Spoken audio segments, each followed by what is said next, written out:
கண்ணியத்திற்குரிய அல்லாஹ் நல்லடியார்களே, புதிய ஹிஜ்ரி ஆண்டினுடைய துவக்கத்திலே நாம் இருக்கிறோம். ஹிஜ்ரி 1448ஆம் ஆண்டு துவங்கி இருக்கிறது. நமக்கெல்லாம் தெரியும், இந்த இஸ்லாமிய ஆண்டு ஹிஜ்ரத்தை அடிப்படையாக கொண்டு துவங்கப்பட்டது ஹஜ்ரத் உமர் ரலியல்லாஹு அன்ஹு அவர்களுடைய ஆட்சி காலத்தில். ஆண்டுகளை எதிலிருந்து நாம் துவங்குவது என்பது ஒவ்வொரு சமூகத்திலும் இருக்கிறது. ஹஜ்ரத் உமர் ரலியல்லாஹு அன்ஹுடைய காலத்தில் ஆலோசனை செய்து பல்வேறு கருத்துக்களை எல்லாம் கேட்ட பிறகு நபி ஸல்லல்லாஹு அலைஹி வஸல்லம் அவர்கள் ஹிஜ்ரத் செய்ததை அடிப்படையாக வைத்து ஹிஜ்ரத்திலிருந்து முதலாம் ஆண்டு, ஹிஜ்ரத்திலிருந்து இரண்டாம் ஆண்டு என்று இஸ்லாமிய ஆண்டு கணக்கு முடிவு செய்யப்படுகிறது. இங்கே ஒரு கேள்வி வர வேண்டும். ஹிஜ்ரத்திலிருந்து ஆண்டு கணக்கை இப்போ நபி ஸல்லல்லாஹு அலைஹி வஸல்லம் அவர்கள் ஹிஜ்ரத் செய்து 1448 ஆண்டுகள் ஆகியிருக்கிறது. ஒரு கேள்வி வரலாம், ஹிஜ்ரத் எந்த மாதம் நடந்தது? ரபியுல் அவ்வலில் நடந்தது. நபி ஸல்லல்லாஹு அலைஹி வஸல்லம் அவங்க ரபியுல் அவ்வல்ல புறப்பட்டாங்க, மதீனா முனவ்வரா ரபியுல் அவ்வல்ல வந்து சேர்ந்தாங்க. அப்படியானால் இஸ்லாமிய ஆண்டினுடைய முதல் மாதமாக ரபியுல் அவ்வல் தானே இருக்க வேண்டும். ஹிஜ்ரத்தை அடிப்படையாக வைத்துத்தான் ஆண்டு கணக்கு என்று சொன்னால் அந்த ஹிஜ்ரி ஆண்டினுடைய துவக்க மாதம் ரபியுல் அவ்வல் தானே வந்திருக்க வேண்டும். அதையும் முஹர்ரமாக ஆக்குனாங்க என்ற ஒரு கேள்வி நமக்கு வர வேண்டும். உலமாக்கள் அதற்கும் பதில் சொன்னாங்க. ஏன் துவக்க மாதமாக முஹர்ரம், சஃபர், அதுக்கப்புறம் 3வது மாதம் தான் ரபியுல் அவ்வல் வைக்கப்படுகிறது. துவக்கமாக ஏன் முஹர்ரம் வைத்தார்கள்? உலமாக்கள் அதற்கு பலவிதமாக பதிலும் விளக்கமும் சொல்லுவாங்க. அது என்ன?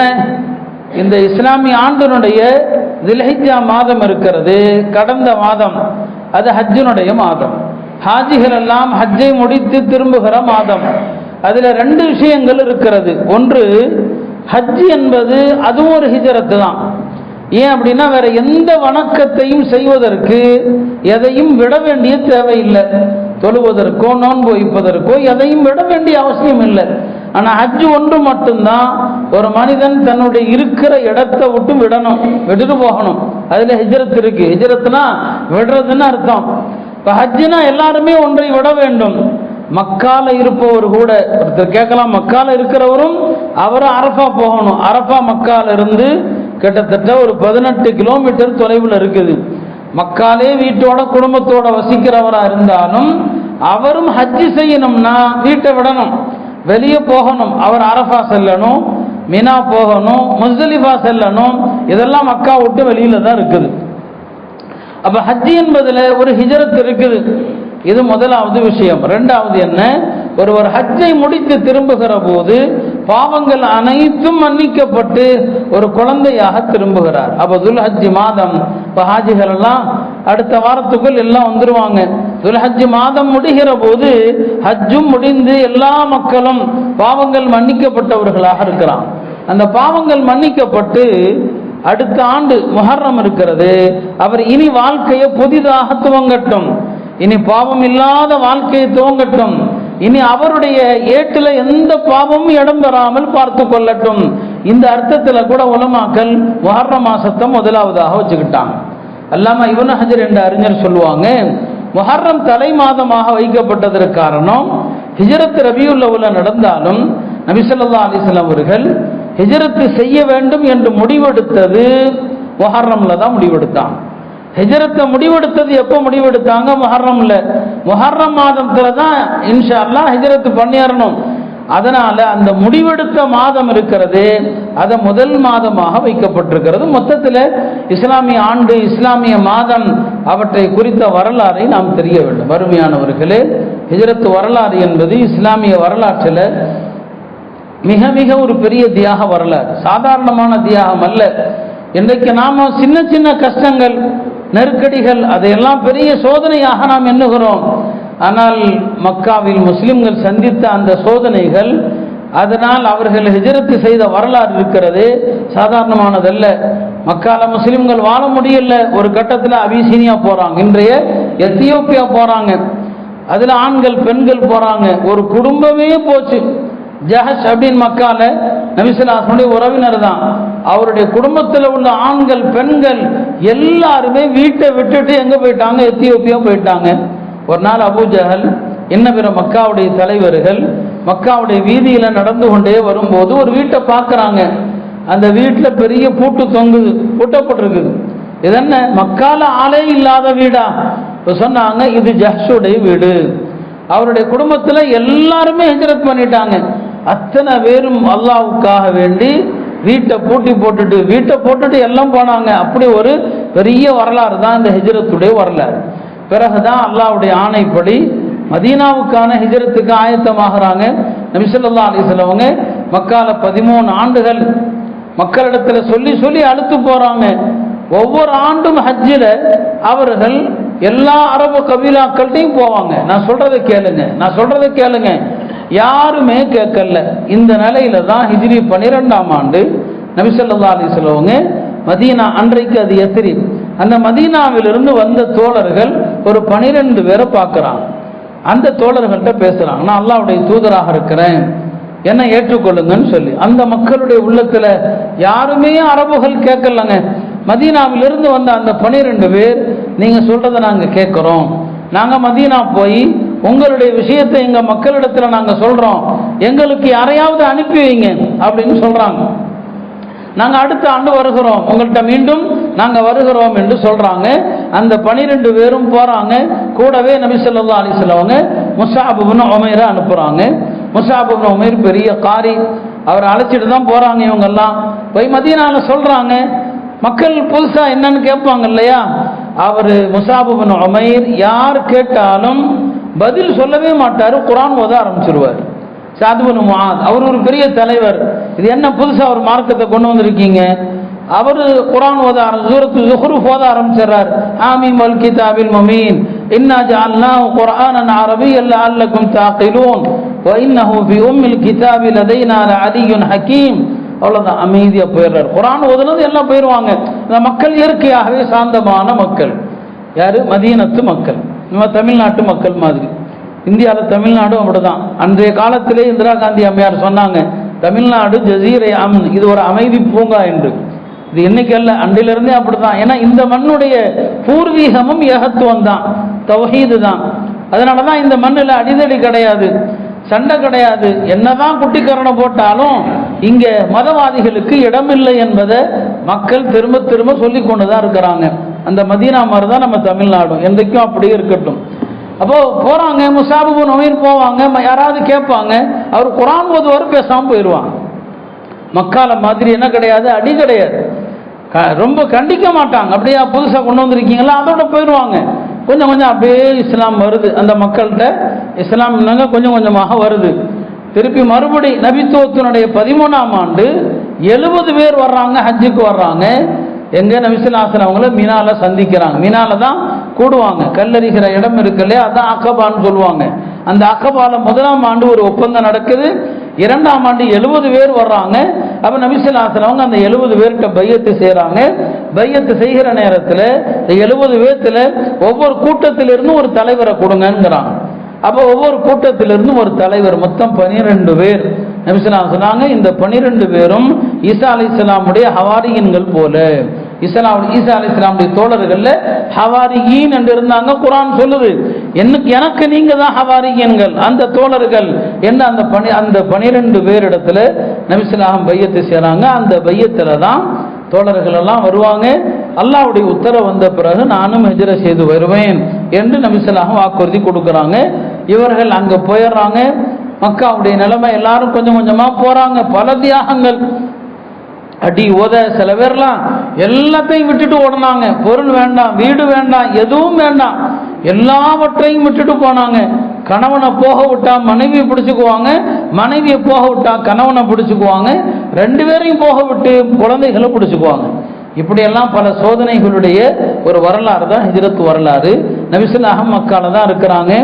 இந்த நிலையில அவங்க ஹிஜ்ரத்துடைய உத்தரவுக்காக காத்திருக்கிறாங்க. மக்காவுடைய தலைவர்கள் எல்லாம் என்ன செய்யறாங்க, கூடுறாங்க. என்ன செய்யலாம், முஸ்லிம்கள் எல்லாம் மதீனா போயிட்டே இருக்கிறாங்க. இப்ப இவங்களும் முஹம்மது ஸல்லல்லாஹு அலைஹி வஸல்லம் மதீனா போயிட்டா இவர்கள் அங்க போய் ஒரு பெரிய அதிகாரமுடைய சமுதாயமாக ஆயிடுவாங்க. இவங்க கையில பெரிய அதிகாரமோ ஆட்சியோ வந்துட்டா நமக்கு ஆபத்து தான். நம்மளை விட்டும் போயிட்டாங்களே, நிம்மதியா இருக்க முடியாது. அங்க போய் இவர்கள் வலுவான சக்தியாக மாறிட்டா அது நமக்கு ஆபத்து. அதனால என்ன செய்யலாம், ஒரு இடத்துல கூடுறாங்க, என்ன பண்றது?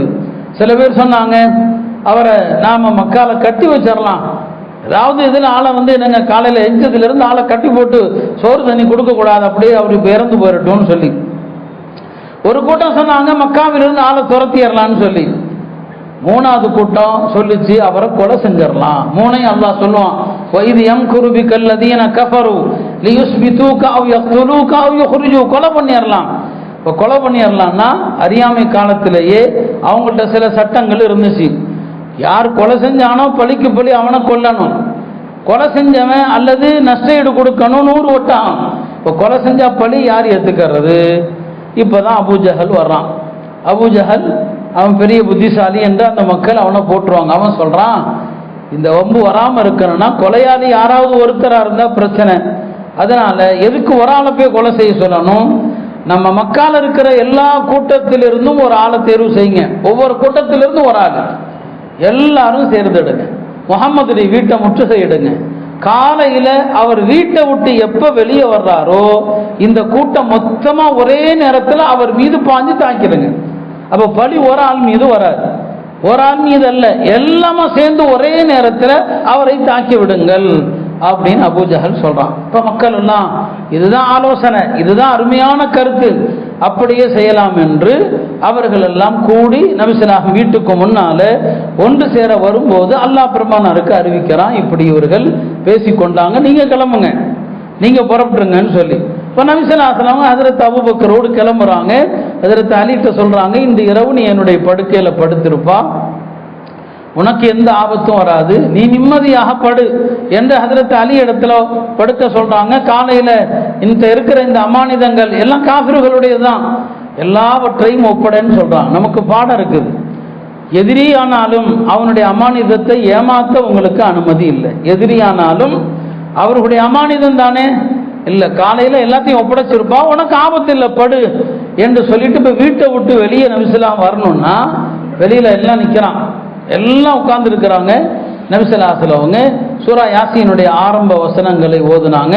வஜஅல்னா மின் பைனி ஐதீஹிம் சத்தன் வ மின் கல்ஃபிஹிம் சத்தன் ஃபஅக்ஷைனாஹும் ஃபஹும் லா யுபஸிரூன். இந்த ஆயத்தை ஓதி ஒரு கைப்பிடி மண்ணை எடுத்து வீசினாங்க. ஷாஹத்தில் உஜூ, இந்த முகங்கள் இழிவடையட்டும் என்று சொன்னாங்க. அங்க நின்றிருந்த யாருக்குமே ஒரு நொடி பொழுது கண் தெரியல. அவங்கள கடந்து அல்லாஹ்வுடைய தூதர் போறாங்க, அவங்களுக்கு கண் அந்த இடத்துல தெரியல, போயிட்டாங்க. எல்லாரும் ஏதோ கல்ல விழுந்த மாதிரி இருக்குது, கண்ணை கசக்கிறான், கொஞ்ச நேரத்தில் கண் தெரியுது. பெருமானார் போயிட்டாங்க, நபி ஸல்லல்லாஹு கடந்து போயிட்டாங்க, கண் தெரியுது. இப்போ அவர்கள் அங்கே காத்திருக்கிறாங்க, காலையில் வரட்டும் எல்லாருமாக சேர்ந்து ஒரே அடியாக தாக்கி விடுவது என்று. ஆனால் நபி ஸல்லல்லாஹு போயிட்டாங்க.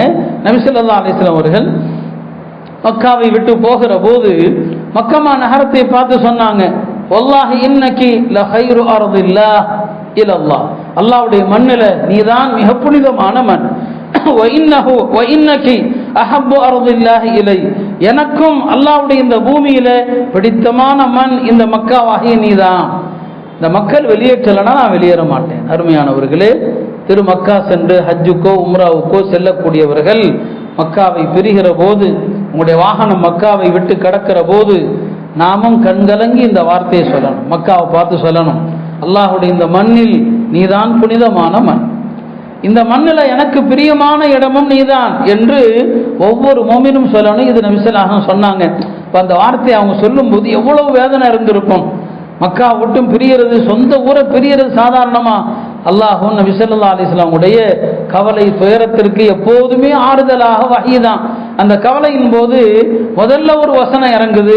அல்லாஹ் இந்த ஆயத்தை இறக்கனா, இப்படி சொல்லாதீங்க, இப்படி சொல்லுங்க, வகுர் ரப்பி அத்கில்னி முத்கல சித்க் வ அக்ரிஜ்னி முக்ரஜ சித்க் வஜஅல்னி மின் லதுன்க சுல்தானன் நஸீரா.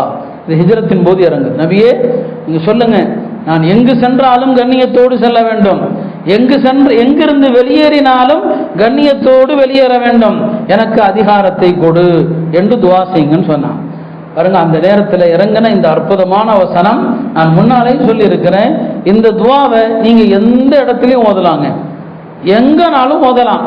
அதனாலதான் உலமாக்கள் சொல்றாங்க, எங்க போனாலும் இந்த ஆயத்தை ஓதுங்க. வீட்டை விட்டு வெளியே போகும்போதும் இந்த ஆயத்தை ஓதலாம். யாரெல்லாம் நான் வெளியே போறேன் கண்ணியமாக ஆக்கு, உள்ள வர்றேன் கண்ணியமாக ஆக்கு. நீங்கள் இந்த வசனத்தை எந்த இடத்தில் ஓதினாலும் பொருந்தும். ஒரு விழாவுக்கு போறீங்க இல்லையா, எங்க போனாலும் வக்குர் ரப்பி அத்கில்னி முத்கல சித்க் வஅக்ரிஜ்னி முக்ரஜ சித்க். ரெண்டாவது விஷயம், அப்பதான் முதலாக நபி ஸல்லல்லாஹு அலைஹி வஸல்லம் உங்களுக்கு அல்லாஹ் இப்படி ஒரு துஆவை கற்றுக் கொடுக்குறான், யா அல்லாஹ் எனக்கு அதிகாரத்தை கொடு. இதுல என்ன செய்தி இருக்குது? அதிகாரம் இல்லாம உலகத்துல எதையுமே சாதிக்க முடியாது. வெறும் தக்வாவை கொண்டு, வெறும் பேணுதலை கொண்டு, வெறும் தொழுகையை கொண்டு, வணக்கத்தை கொண்டு இந்த முஸ்லிம்கள் எதையா சாதிக்க முடியுமா? இல்ல, அதிகாரம் வேண்டும். மக்கால இருந்த வரைக்கும் அந்த அதிகாரம் இல்லை. அல்லாஹ் முதல்ல நபி ஸல்லல்லாஹு அலைஹி வஸல்லம் சொல்லி கொடுக்குறான், நபியே என்கிட்ட அதிகாரத்தை கேளுங்க, மதீனா சென்றதும் அந்த அதிகாரம் உங்களுக்கு வரப்போகிறது என்று அல்லாஹ் நபி ஸல்லல்லாஹு அலைஹி வஸல்லம் அவர்களுக்கு போதிக்கிறான். அதிகாரத்தை கேளுங்க. அப்ப இந்த துஆவோடு தான் நபி ஸல்லல்லாஹு அலைஹி வஸல்லம் அவர்கள் கிளம்புறாங்க. உடன் அபூபக்கரும் கிளம்புறாங்க. மக்காவை விட்டு ஒரு தூரம் வந்துருவாங்க. மக்கா விட்டு தள்ளி ஜுஹ்ஃபாங்கிற இடத்துக்கு வருவாங்க. அந்த இடம் வந்த பிறகுதான் மக்காவை திரும்பி பார்ப்பாங்க. மறுபடியும் அவங்களுக்கு அந்த ஏக்கம், மக்காவுக்கு எப்படியாவது போயிட மாட்டோமான்னு சொல்லி. அப்பதான் இன்னொரு ஆயத்து இறங்கும், இன்னல்லதி ஃபரத அலைக்கல் குர்ஆன் லராதுக இலா மஆத். நீங்கள் கவலைப்பட வேண்டாம், இந்த குர்ஆனை உங்களுக்கு அருளியவன் இந்த மக்காவுக்கு உங்களை திரும்ப வர செய்வான் என்ற வசனம் இறங்கு. அவங்க அந்த ஏக்கத்துக்கு அல்லாஹ் பதில் சொல்றான். இவன் நபி ஸல்லல்லாஹு அலைஹி வஸல்லம் கிளம்பிட்டாங்க அபூபக்கரோடு. அதுக்கப்புறம் காலையில பார்த்தா மக்காவாசிகள் பார்க்கறாங்க, வீட்டில இருந்து அலி வர்றாங்க, அப்போ முஹம்மது தப்பிச்சிட்டாங்க என்று தெரிந்து விட்டது. நபி ஸல்லல்லாஹு அலைஹி வஸல்லம் அவர்களும் ஹஜ்ரத் அபூபக்கர் அவர்களும் ஒரு சௌர் குகைக்கு என்ன செய்றாங்க, வர்றாங்க. அபூபக்கர் தானுடைய இந்த பயணத்துல கூட இருந்தாங்க பாருங்க. ஹஜ்ரத் உமர் அடிக்கடி சொல்லுவாங்க, அபூபக்கருடைய அந்த ஒரு நாள் ஹிஜ்ரத்தின் போது பெருமானாரோடு அவர் இருந்தார் இல்லையா, அந்த ஒரு நாளுக்கு நிகராக இந்த உமர் ஆயுள் முழுவதும் இந்த தீனுக்காக பாடுபட்டாலும் அதற்கு நிகராகாதுன்னு சொல்லுவாங்க. அபூபக்கர் தானுடைய அந்த ஒரு நாள், அபூபக்கர் தானு நபி ஸல்லல்லாஹு அலைஹி வஸல்லம் அவங்களுக்கு திடீர்னு முன்னால போறாங்க, திடீர்னு பின்னால வர்றாங்க. என்ன அபூபக்கர், ஏன் இப்படி திடீர்னு எனக்கு முன்னால வர்றீங்க, திடீர்னு முன்னால பின்னால வர்றீங்க, நீங்க அப்படிலாம் இருக்க மாட்டீங்களேன்னு சொல்லி. இப்போ அபூபக்கர் சொன்னாங்க, யா ரசூலல்லாஹ், உங்களுக்கு எந்த புறத்திலிருந்து ஆபத்து வரும்னு தெரியல. எதிரிகள் உங்களுக்கு பின்னால் இருந்து தாக்க வந்தா முதல்ல தாக்குறதா இருந்தா என்ன தாக்கட்டும். எதிரிகள் உங்களுக்கு முன்னால இருந்து கவனிச்சுட்டு இருக்கிறாங்கன்னு சொன்னா முன்னால இருந்து அடிக்கிறதா இருந்தா முதல்ல என்ன அடிக்கட்டும். மொத்தத்துல உங்களுக்கு என்ன சோதனை வந்தாலும் அது முதல்ல எனக்கு வரட்டும், என் கண் முன்னால நீங்க தாக்கப்படக்கூடாது. அவருடைய பிரியத்தை நபி ஸல்லல்லாஹு அலைஹி வஸல்லம் மீதான அந்த அன்பை பாருங்க. சௌர் குகைக்கு வர்றாங்க, நபி ஸல்லல்லாஹு அலைஹி வஸல்லம் முதல்ல கால் வைக்க போறாங்க. அபூபக்கர் தடுத்துறாங்க, வேண்டாம் நீங்க போகாதீங்க, நான் தான் முதல்ல உள்ள போகணும். உள்ள என்ன இருந்தாலும் அதனால் எனக்கு பாதிப்பு வரட்டும், உங்களுக்கு வந்துடக்கூடாது. உள்ள அவர் தான் முதல்ல போறார். உள்ள போய் எல்லாத்தையும் சரி பண்றாரு. பிறகுதான் நபி ஸல்லல்லாஹு உள்ள போறாங்க. பார்த்தா உள்ள பல இடங்கள்ல புதர்களா இருக்குது. ஹஜ்ரத் அபூபக்கர் பயப்படுறாங்க, இந்த புதர்கள்ல இருந்து ஏதாவது விஷஜந்துகள் வந்தா என்ன செய்யறது. எல்லா புதர்களையும் அவர் கையில் இருந்த துண்டு துணிகளால அடைச்சிடுறாரு. எல்லாம் தீர்ந்துருச்சு, ஒரு புதர் இருக்குது, எதுவுமே இல்லை. தன்னுடைய காலால அந்த பொந்தை அடைக்கிறாங்க. அதுக்குள்ள இருந்த ஒரு பாம்பு அவர்களை தீண்டுகிறது. இருந்தாலும் பெருமானாரை பாதுகாக்க வேண்டும். நபி ஸல்லல்லாஹு அலைஹி வஸல்லம் பிறகு அந்த பாம்பு கொட்டிய இடத்துல தன்னுடைய புனிதமான உமிழ் நீரை தடவுவாங்க. அந்த விஷயம் அப்படியே இறங்கிடும். இப்ப ரெண்டு பேரும் உள்ள போயிட்டாங்க. உள்ள போன பிறகு கவலைப்படுறாங்க, என்ன செய்யறது. அபூபக்கருக்கு பயம், எதிரிகள் வந்தா பார்த்துருவாங்க, அவ்வளவுதான், அந்த குகையினுடைய அவ்வளவுதான் இருக்கு, வந்தா பார்த்துருவாங்களே. நபி ஸல்லல்லாஹு அலைஹி வஸல்லம் சொன்னாங்க, அப்பதான் இந்த ஆயத்தை நான் ஓதினேன் இல்லையா, இல்லா தன் சுரூஹு ஃபகத் நஸரஹுல்லாஹ், இந்த ஆயத்து அப்பதான் இறங்குது. அல்லாஹ் சொல்றா, லா தஹ்சன் இன்னல்லாஹ மஅனா, கவலைப்படாதீங்க அபூபக்கர், அல்லாஹ் நம்மோடு இருக்கிறான்னு சொன்னாங்க. இப்ப எதிரிகள் வர்றாங்க, அங்கேயும் வந்துட்டாங்க, அந்த குகைக்கும் வந்துட்டாங்க. அல்லாஹ் உள்ள யாருமே இல்லை அப்படிங்கிற எண்ணத்தை போடுவதற்காகவே ரெண்டு காரியங்களை அல்லாவே செய்யறான், அல்லாஹ் அனுப்புகிறான். ஒன்னு திடீரென்று சிலந்தி வலை கட்டுது, இன்னொன்று காட்டுப்புறாக்கள், நாட்டுப்புறா இல்ல காட்டுப்புறா, ரெண்டு பெரிய காட்டுப்புறாக்கள் அந்த குகை வாசல அப்படியே மூடி இருக்குது. காட்டுப்புறா பெரிய புறாக்கள் ரெண்டு உட்கார்ந்து இருக்குது. மக்காவிலிருந்து வந்த படை அந்த குகை வாசல் வரைக்கும் வர்றாங்க. இந்த சிலந்தி வலையும் பார்க்கறாங்க, காட்டுப்புறாவையும் பார்க்கறாங்க. இதுக்குள்ள யார் உள்ள போய் இருக்க முடியும், அப்படியே திரும்பிடுறான். அல்லாஹ் நினைச்சான்னு சொன்னா எதை கொண்டும் அல்லாஹ் பாதுகாப்பான், எதை கொண்டும் அல்லாஹ் பாதுகாப்பாங்கிறத அங்கே வெளியே வந்தது. 3 நாள் குகையில் இருந்தாங்க. பிறகு அவங்களுடைய பயணம் மக்காவை நோக்கி பயணப்படுறாங்க. மக்கால அறிவிப்பு செய்யப்படுது, நபி ஸல்லல்லாஹு அலைஹி வஸல்லம் அவங்களை பிடிச்சு கொடுக்கிறவருக்கு 100 ஒட்டகம். 100 ஒட்டகம்னா இன்னைக்கு பல கோடி ரூபா மதிப்பு. 100 ஒட்டகம். சுராகா இப்னு மாலிக் 100 ஒட்டகத்துக்கு ஆசைப்படுறாரு. நபி ஸல்லல்லாஹு அலைஹி வஸல்லம் அவங்கள பிடித்து கொண்டு வருகிறேன் என்று சொல்லி தன்னுடைய குதிரையில புறப்படுறாரு. வந்துடுறாரு, நெருங்கிடுறாரு. அபூபக்கர் ரலியல்லாஹு பார்த்துறாங்க. நபி ஸல்லல்லாஹு அலைஹி வஸல்லம், யா ரசூலல்லாஹ், இதோ சுராகா நிற்கிறாரே, வந்துட்டு இருக்கிறாருன்னு சொல்லி நபி ஸல்லல்லாஹு அலைஹி வஸல்லம் அழகான ஒரு துவா செஞ்சாங்க. உங்களுக்கு எந்த மனிதரை கண்டு பயமோ, எந்த பொருளை கண்டு பயமோ வந்தால் இந்த துவா ஓதினா போதும். நபி ஸல்லல்லாஹு அலைஹி வஸல்லம் துவா செஞ்சாங்க, அல்லாஹும்ம க்ஃபினாஹு பிமா ஷிஅத வ கைஃப ஷிஅத. யா அல்லாஹ், இந்த சுராகா எங்களை பிடிக்க வருகிறார், இவருடைய தீங்கிலிருந்து நீ எப்படி விரும்புகிறாயோ, எதை கொண்டு விரும்புகிறாயோ அதை கொண்டு இவர் தீங்கிலிருந்து எங்களுக்கு பொறுப்பேற்பாயாக. இதான் அர்த்தம். அல்லாஹும்ம க்ஃபினாஹு பிமா ஷிஅத வ கைஃப ஷிஅத. யா அல்லாஹ், இவருடைய தீங்கிலிருந்து நீ எதை கொண்டு எப்படி பாதுகாக்க நினைக்கிறாயோ அப்படி பாதுகாத்து விடுன்னு துவா செய்யறான். நீங்க ஒரு பெரிய அதிகாரியை பார்க்கணும். உண்மையாவே சொல்றேன், நான் பலருக்கு சொல்லி கொடுத்துருக்கிறேன். இது கொஞ்சம் தலைவலி பிடிச்ச ஆளா இருக்கிறான், கொஞ்சம் சிக்கலான ஆளா இருக்கிறான், இந்த துவா ஓதிட்டு போங்க, உங்களுக்கு அப்படியே அடங்கி போயிடுவான். எவ்வளவு பெரிய ஆளா இருக்கட்டும். நான் அந்த சம்பவங்களை எல்லாம் பயான்ல சொல்ல முடியாது. அந்த மாதிரி ஒரு துவா இது. அல்லாஹும்ம க்ஃபினாஹு பிமா ஷிஅத வ கைஃப ஷிஅத. இந்த துவாவை அல்லாஹ்வுடைய தூதர் ஓதுனாங்க. சுராக்காவுடைய அந்த குதிரை இருக்கு இல்லையா, அப்படியே அந்த பாலைவன மணலுக்குள் புதையுண்டு போகுது. அவர் பார்க்க பார்க்க உள்ள போகுது, பதறாரு, என்ன ஆக போதோ தெரியல. கொஞ்சம் போகுது, அடுத்து போகுது, அடுத்து போகுது, குதிரையினுடைய வயிறை தொட்டு விடுகிறது. இப்ப அவர் பெருமானார்ட்ட கெஞ்சுறாரு, என்ன காப்பாத்துங்கிறார். என்ன காப்பாத்துங்க, நீங்க தான் என்ன காப்பாற்றணும்னு சொல்லி நபி ஸல்லல்லாஹு அலைஹி வஸல்லம் இறக்கப்பட்டு, சரி அவங்கள்ட்ட போய் என்ன காட்டி கொடுக்க கூடாது, நாங்க எங்க போறோங்கிறத சொல்லக்கூடாது அப்படின்னு சொல்றாங்க. அவர் காஃபிர் தான். அப்ப நபி ஸல்லல்லாஹு ஒரு சுப செய்தி சொன்னாங்க, ஒரு காலம் வரும் முஸ்லிம்களுடைய அணியில நீ பாரசீகத்தை வெற்றி கொள்வாய், அந்த பாரசீக மன்னர்கள் அணிந்த தங்க காப்பு உன் கையில் இருக்கும்னு சொன்னாங்க. உமர்லாவுடைய காலத்தில் அது நடந்துச்சு. அதற்கு உமருடைய காலத்துல சுராக்கா வெற்றியோட வர்றாரு, அவர் கையில தங்க காப்பெல்லாம் இருக்குது. உமர்லான்ட்டு போய் கொடுக்குறாரு. அப்பதான் சொன்னாரு, அல்லாஹ்வுடைய தூதர் அன்னைக்கு சொன்னாங்க, நீ அந்த தங்க காப்புகளை எல்லாம் கொண்டு வந்து கொடுப்பாயின்னு சொன்னாங்க. பின்னால் அவர் முஸ்லீம் ஆனாரு. அதுக்கப்புறம் அவர் மக்கா வர்றாரு. மக்கா வாசிகள்லாம் கேட்கறாங்க. சொல்லிட்டாரு, அவங்க எங்கேயுமே இல்லைங்க, நான் எல்லா இடத்தையும் தேடி வந்துட்டேன், நீங்க பின்னால தேடிலாம் போகாதீங்க, வேஸ்ட், யாரும் போயிடாதீங்க, அல்லாஹ் எப்படி பாதுகாக்கிறான் பாருங்க, எங்கேயும் போகாதீங்க, நான் எல்லா இடத்துலையும் தேடிட்டேன், அவங்க எங்கேயுமே இல்லைன்ட்டு. இதுதான் ரசூல் ஸல்லல்லாஹு அலைஹி வஸல்லம் உடைய பயணத்தில் நடந்த பல அற்புதங்கள். ஹிஜ்ரத் பயணத்தில் இப்படியாகத்தான் அவர்கள் மதீனாவை நோக்கி போறாங்க. அங்க மதீனால அல்லாஹ்வுடைய தூதர் வர்றாங்க. அந்த மக்கள் அவ்வளவு ஆர்வத்தில், அவ்வளவு ஆசையில நபியை எதிர்பார்க்கிறாங்க மதீனத்து மக்கள். ஏன்னா அந்த மக்களுக்கு தெரியும் ஒரு நபி வருவாங்கன்னு சொல்லி.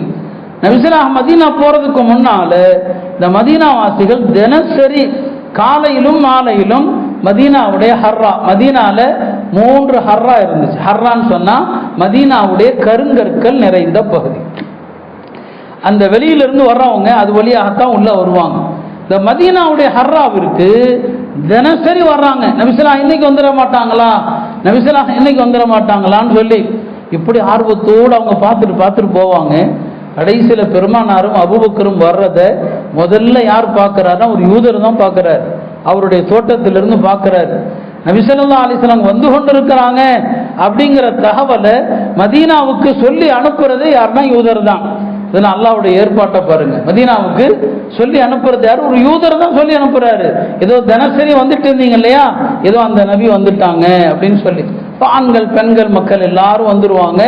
நபி ஸல்லல்லாஹு முதல்ல குபா பகுதிக்கு தான் வருவாங்க. நமக்கு தெரியும், அப்பதான் அந்த அழகான கவிதையை படித்து தான் வரவேற்பாங்க. தலா அல் பத்ரு அலைனா மின் சனியாத்தில் வதாஇ வஜப ஷுக்ரு அலைனா மா தஆ லில்லாஹி தாஇங்கிற வசனம் சுமார் அழகான அந்த கவிதையை பெருமானார் அந்த மக்கள் என்ன செய்வாங்க, படிப்பாங்க. நபி ஸல்லல்லாஹு அலைஹி வஸல்லம் அவர்கள் குபால அந்த ஹிஜ்ரத் செஞ்சு வரும்போது, இப்போ குபா பள்ளி இருக்கு இல்லையா, அங்கதான் நபி ஸல்லல்லாஹு முதல்ல வந்து தங்குவாங்க. குபா பள்ளியில அந்த மஸ்ஜித குபாவும் முதல்ல கட்டுவாங்க. இஸ்லாத்துல கட்டப்பட்ட முதல் பள்ளி அங்கதான் அந்த பள்ளியை கட்டுவாங்க. அங்கிருந்து புறப்பட்டு அது ஒரு கூட்டம், அங்கே வசித்த கூட்டம் பனு அம்ர் இப்னு அவுஃப் என்ற கூட்டம். அங்கிருந்து கொஞ்சம் அப்படியே தள்ளி வருவாங்க பனு சாலிம் கூட்டம். இந்த பனு சாலிம் கூட்டத்தார் பகுதிக்கு வரும்போது ஜும்மா நாள், ஜும்மா வந்துடும். அந்த மக்கள் எல்லாம் இங்கே தொழுவுங்களேன், ஜும்மா கடமை ஆயிடுச்சு, அங்கே தான் முதல் ஜும்மா தொழுவாங்க. இன்னைக்கும் மதீனால மஸ்ஜிதுல் ஜும்ஆ, ஜும்மா என்ற பெயரில் அறியப்படுகிற ஒரு பள்ளிவாசல், அங்கே தான் முதல் ஜும்மா தொழுவாங்க. அங்கே தொழுதுட்டு தான் மதீனாவுடைய இன்றைய மஸ்ஜித் இருக்கிற மையப்பகுதிக்கு அப்படியே வருவாங்க.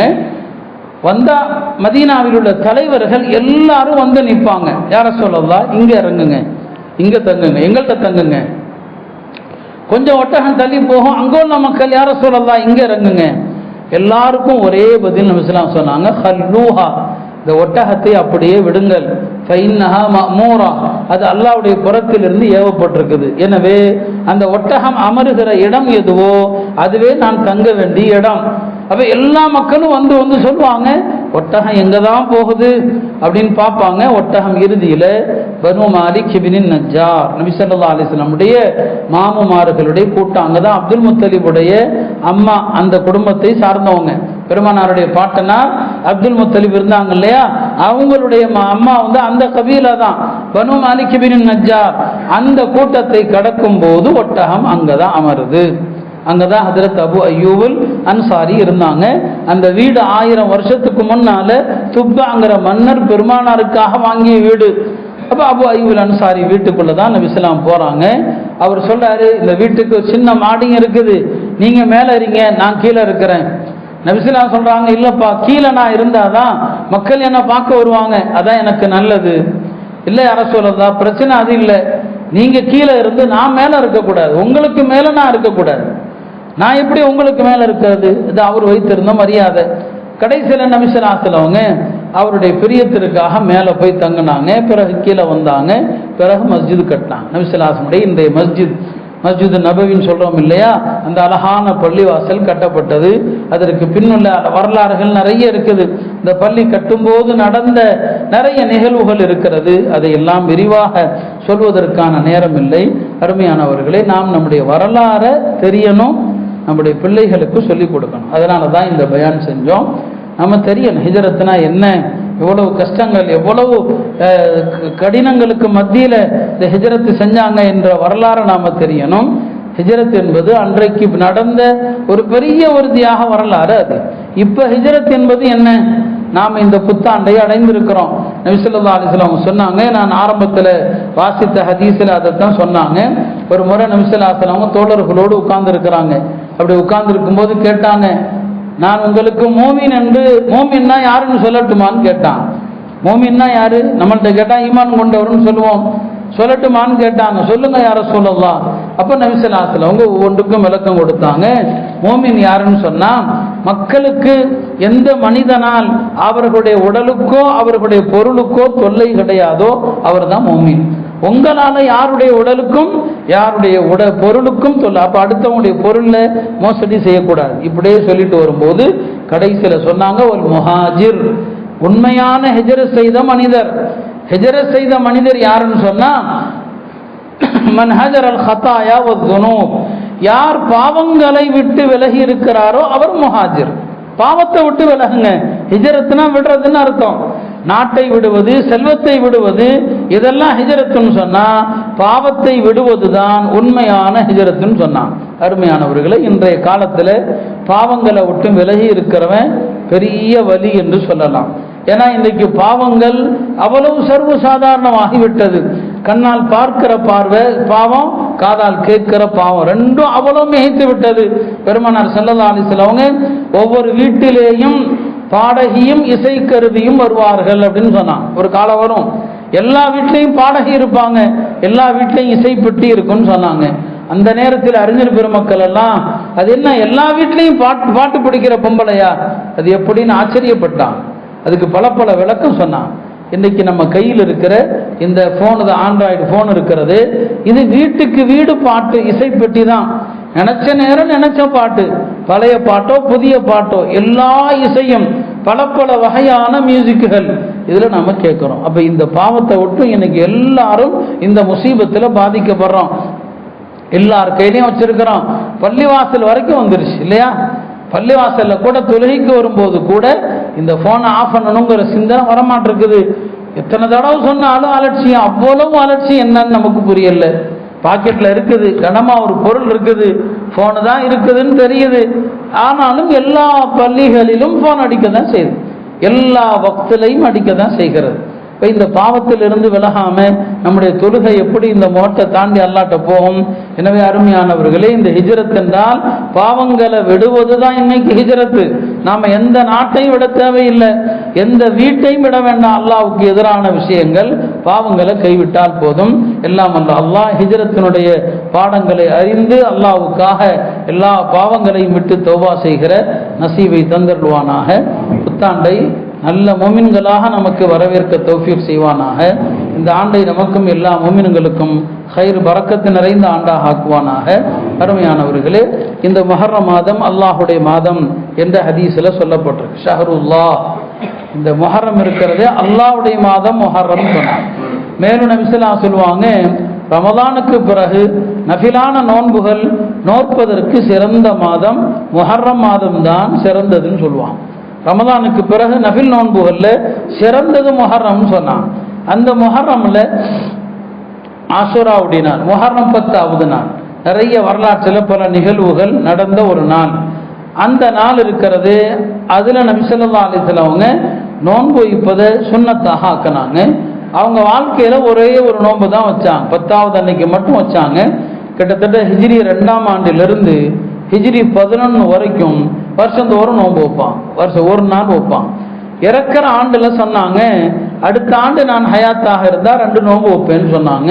9, 10 வைப்பேன் அப்படின்னு சொன்னாங்க. அந்த அடிப்படையில் உலமாக்கள் நாம தனியா ஒரு நோன்பு வைக்கிறத விட 9, 10 அல்லது 10, 11 ஆகிய 2 நாட்கள் நோன்பு நோற்பது சுன்னத்தாக இருக்கிறது.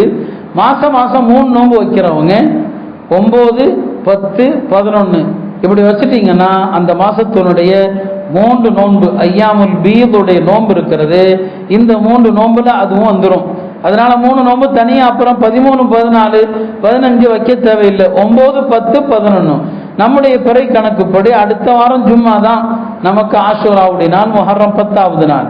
எனவே 2 நோன்பு வைக்கிறவங்க 9, 10 வைப்பது ரொம்ப சிறப்பு. தரத்துல ரொம்ப சிறந்தது 9, 10, தரத்துல அடுத்து குறைஞ்சதான் 10, 11. 3ஐயும் வச்சுட்டீங்க, மாசம் 3 நோன்பு வச்ச நன்மையும் கிடைச்சிரும். எனவே அடுத்த வெள்ளிக்கிழமை ஆஷூராவுடைய நாள் சஹாபா பெருமக்கள் எல்லாம் வீட்டில் எல்லாருமே நோன்பு வைப்பாங்க. புகாரில வருது, எல்லாரும் நாங்க நோன்பு வைப்போம். ருபையா சொல்றாங்க, வீட்டில் குழந்தைகளை கூட ஆஷூரா நோன்பு வைத்து பழக்குவோம். அப்ப இந்த நோன்பு அத்தனை பேரும் கடைபிடிக்க வேண்டிய ஒரு முஅக்கதாவான சுன்னத்தான நாளாக இருக்கிறது. எல்லாம் அல்லாஹ் ஆஷூராவுடைய இந்த நோன்பையும் நோற்று அதன் பலனையும் கிடைக்க செய்வானாக. ஹதீஸ்ல வருது, யார் ஆஷூரா நோன்பு வைப்பாரோ அவருடைய கடந்த ஆண்டினுடைய பாவங்களுக்கெல்லாம் அது பரிகாரம்னு சொன்னான். சில ஹதீஸுகள்ல தரங்களும் இருக்கிறது. சில ஹதீஸுகள் அவை ஆதாரத்தன்மை ரொம்ப கம்மியானது தான், பலவீனமான ஹதீஸுகள் என்று சொல்லுவாங்க. அதை ஏற்றுக்கொள்வதா இல்லையா என்பதில் அறிஞர்களிடையே 2 கருத்தும் இருக்குது. ஹதீஸுகளுடைய தரத்தையும் சொல்லி வரணும், அது உலமாக்களின் கடமை. அந்த மாதிரி ஹதீஸில் ஒரு கருத்து இப்படியும் வருது, ஆஷூரா தினத்தில் உறவினர்களுக்கு, சொந்த பந்தங்களுக்கு, குடும்பத்தாருக்கு விசாலமாக செலவு செய்தால் ஆண்டு முழுவதும் அல்லாஹ் அவருக்கு விசாலத்தை தருவான் என்றும் வருகிறது. எனவே இது போன்ற இடங்கள்ல இத்தகைய ஹதீஸுகளை எடுத்துக்கொள்ளலாம் என்று உலமாக்கள் ஒரு சாரார் சொல்வதனால அந்த ஆஷூராவுடைய தினத்துல நிறைய சதகாக்கள் செய்யுங்க, குடும்பத்தினர் எல்லோருக்கும் விசாலமாக செலவு செய்யுங்க. அல்லாஹ் இந்த ஆண்டு முழுவதையும் அருளும் நிறைவும் நிறைந்த ஆண்டாக ஆக்கிடுவான். வாஹிரு தஅவானா அல்ஹம்துலில்லாஹ்.